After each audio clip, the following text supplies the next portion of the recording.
To Kill a Mockingbird, Chapter 6. After Chapter 5, the children are caught by Atticus trying to deliver a note to Boo Radley. Atticus has warned them that he doesn't want them trying to contact him and accused them of tormenting the man.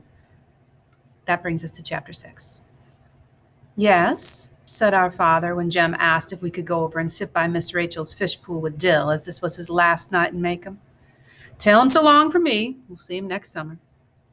We leaped over the low wall that separated Miss Rachel's yard from our driveway. Jem whistled Bob White, and Dill answered in the darkness. "Not a breath blowing," said Jem. "Look yonder." He pointed to the east. A gigantic moon was rising behind Miss Maudie's pecan trees. "This makes it seem hotter," he said. "Crossing it tonight?" asked Dill, not looking up. He was constructing a cigarette from newspaper and string. "Nope, just the lady." "Don't light that thing, Dill. You'll stink up this whole end of town." There was a lady in the moon in Macomb. She sat in a dresser, combing her hair. "We're going to miss you, boy," I said. "You reckon we better watch for Mr. Avery?" Mr. Avery boarded across the street from Miss Henry Lafayette DeBose's house. Besides making change in the collection plate every Sunday, Mr. Avery sat on the porch every night until 9 o'clock and sneezed. One evening, we were privileged to witness a performance by him which seemed to have been positively his last, for he never did it again as long as we watched.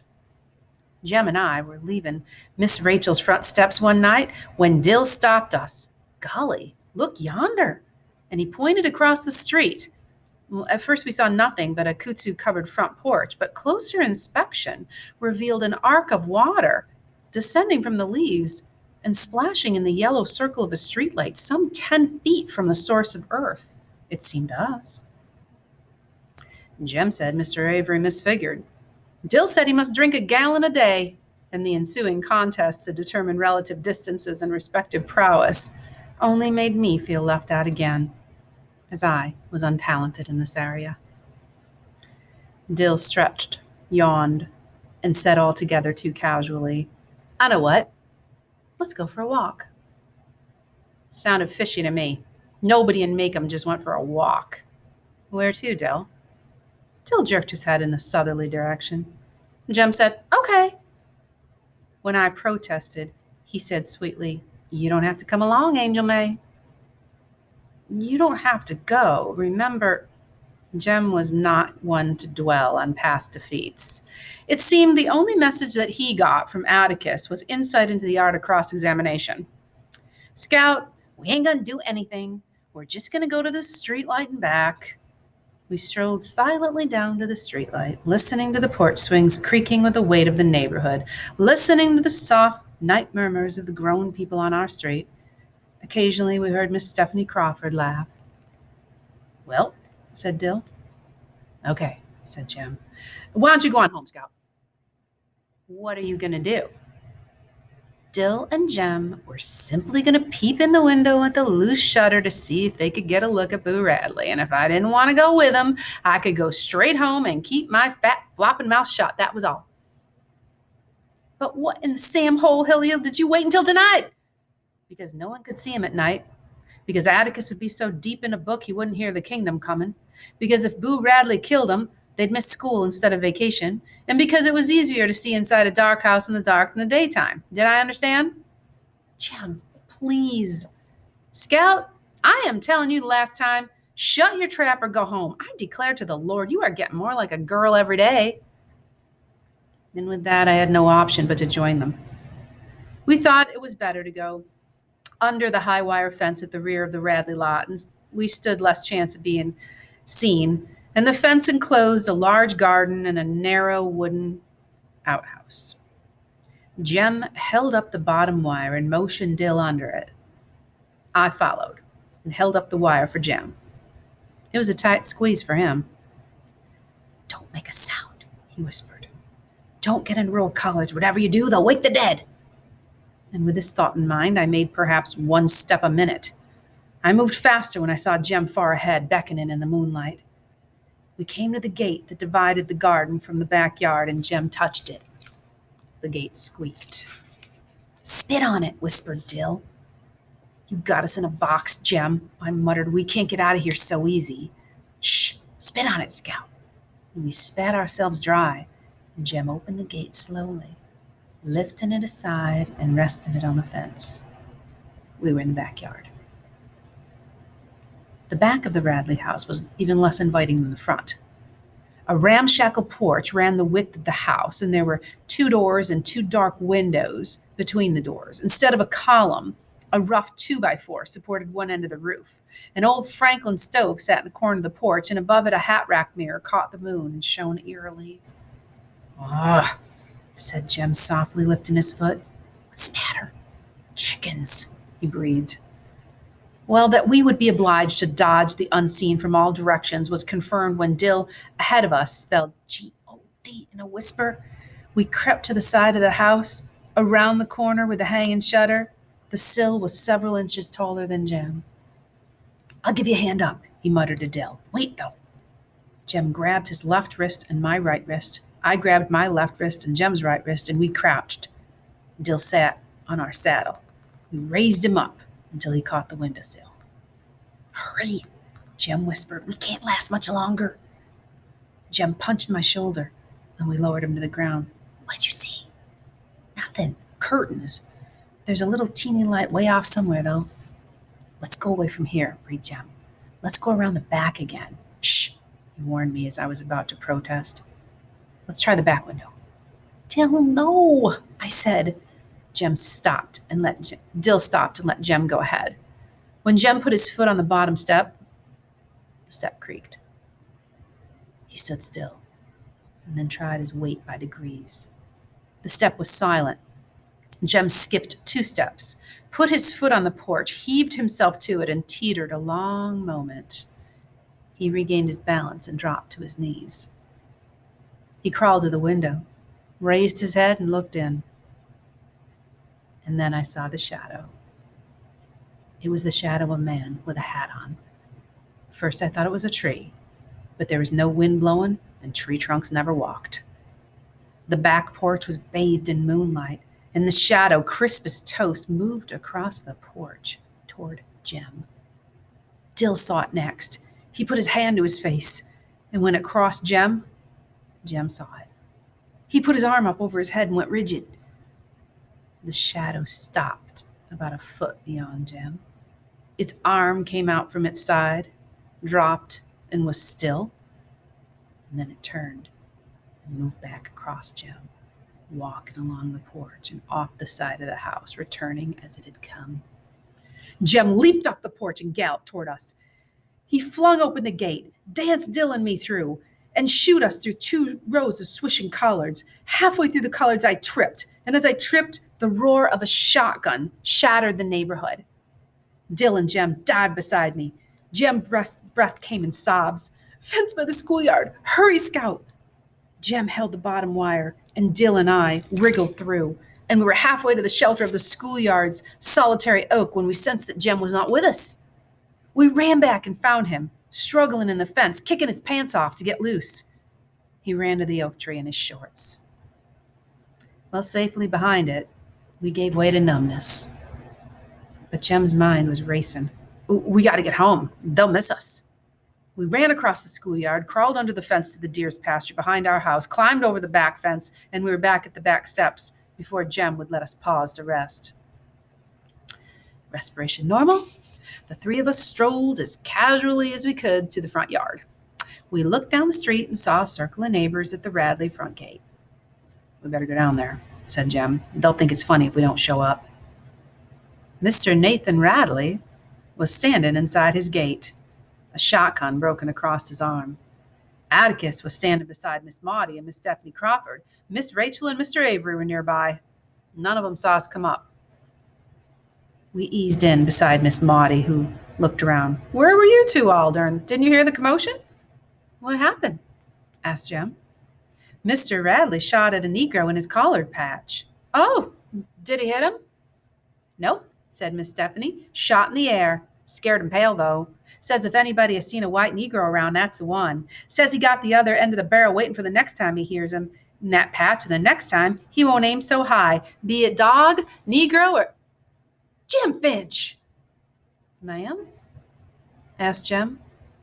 Atticus spoke. Wear your pants, son. Pants, sir? Pants. There's no use.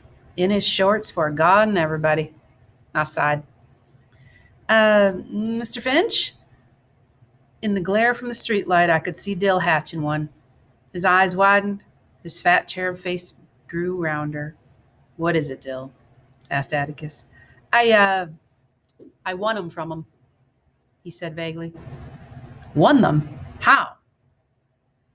Dill's hand sought the back of his head, and he brought it backward across his forehead.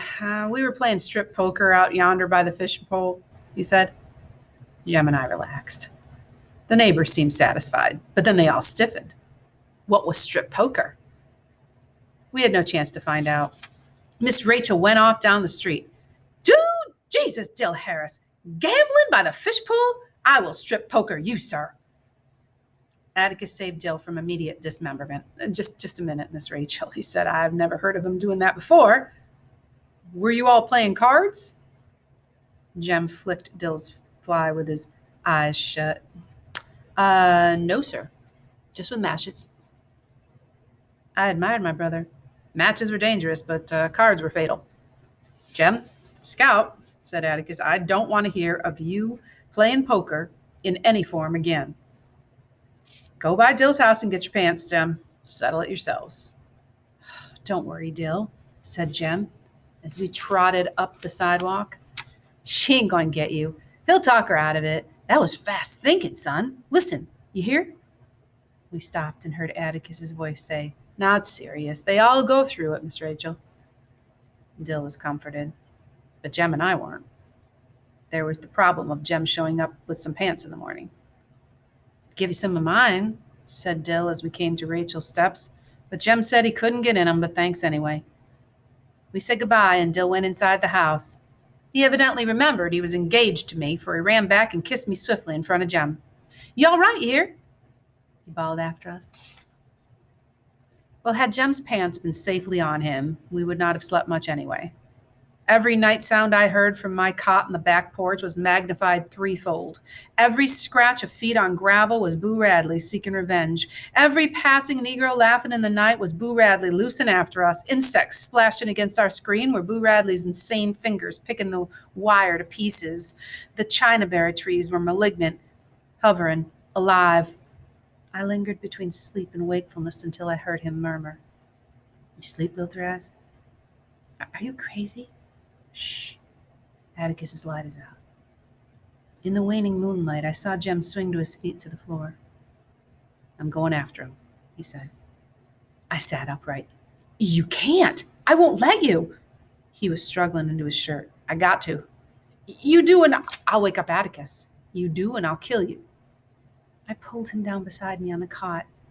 I tried to reason with him.